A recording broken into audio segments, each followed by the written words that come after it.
तेरी सौंधी खुशबू। शेखर आज 2 साल बाद ससुराल अपने साली के बेटी की शादी में आ रहा था। वो टैक्सी से उतरकर अपने ससुराल के दरवाजे पर खड़ा था। रंगीन लाइटों की लड़ियों से रंगा पुता घर दुल्हन की तरह सजा था। आज वर्षों बाद भी ससुराल में कोई परिवर्तन न आया था।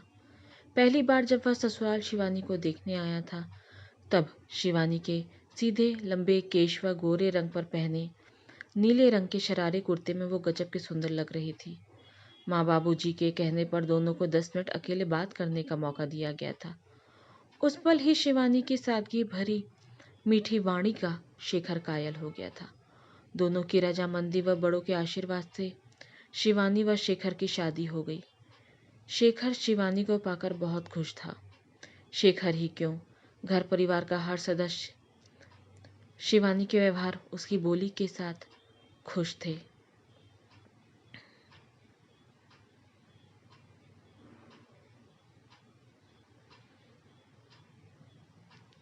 वह कभी किसी को तकलीफ में देखकर मदद करे बिना न रहती। दूर दूर के रिश्तेदार भी जब उसके घर आते थे, उनका आदर सम्मान करना उसे बखूबी आता था। शेखर की माँ तो शिवानी को बेटी का ही दर्जा देती थी। शेखर की बहनें भी अपनी भाभी के साथ सहेली की तरह ही रहती थीं। घर का वातावरण बहुत ही अच्छा रहता था। समय चलता रहा। शिवानी ने 2 लड़कों को जन्म दिया।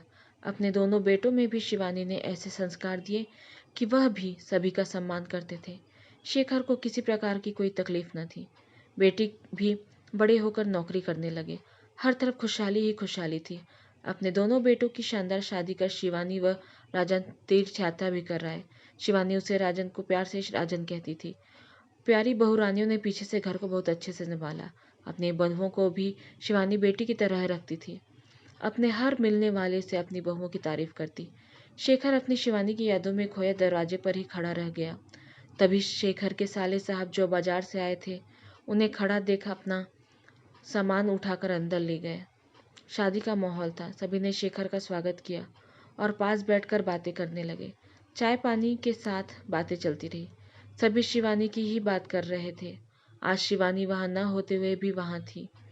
सबने यही कहा कि कैसे वह सभी को अपनी मीठी बोली से अपना बना लेती थी। शिवानी की भाभी की आंखें तो बात करते हुए नम हो गई थी।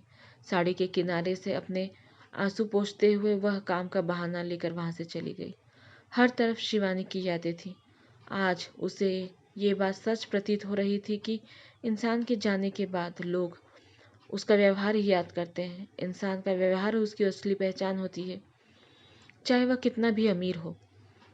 बीते पल और लोग लौट कर तो नहीं आते, लेकिन शेखर को उसकी यादों ने डुबोकर बेचैन कर दिया था। शेखर आज भी उस महामारी के काल को याद कर सिहर उठता है, जब कोरोना के कारण उसकी शिवानी सांस उठने के कारण दम तोड़ महामारी के काल का ग्रास बन उसे अकेला छोड़ चली गई। आज वो जी रहा है तो बस अपने बच्चों के लिए। शिवानी की तरह वो भी हर रिश्ते को प्यार और अतमतों से निभा रहा था। शिवानी के प्यार और रिश्तों की सौंधी खुशबू ही उसका सहारा थी।